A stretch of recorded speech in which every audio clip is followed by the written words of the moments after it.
Hello, good day and welcome. My name is Mr. JB and today I'm showing you how to save your work in Photopea. Now there's a couple options depending on what you want to do. We're going to talk about now.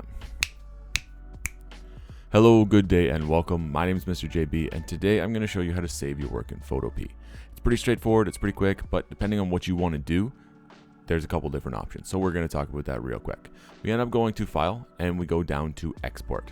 Now you've got all of these different options. Now, depending on what it is you want to do, that's going to determine which option you're going to pick. Now, if this is something you're probably going to be printing, then you're probably going to want to go to PDF or PNG. If you're uploading this for a YouTube thumbnail, you're probably going to want to go PNG or JPEG. If you've made a GIF throughout this, you're going to do GIF. If you're trying to make a scalable vector file, that's SVG, so that way whatever you've made, you can stretch it and it's not going to end up changing its look. Now, once you do that, everything is, imagine gluing it on a board. It's done, your project is complete.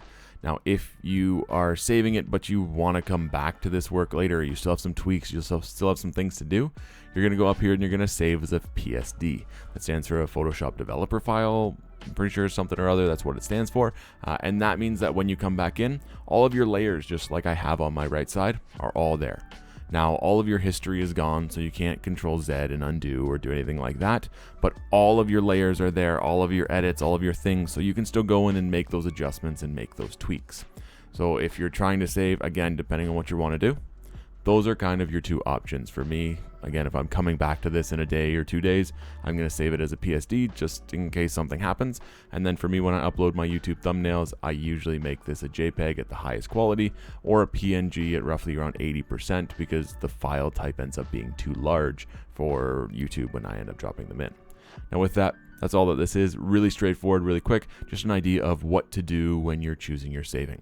As always, thank you so much for watching. I hope you enjoyed and I hope you learned something. Have a wonderful day. Take care and be safe.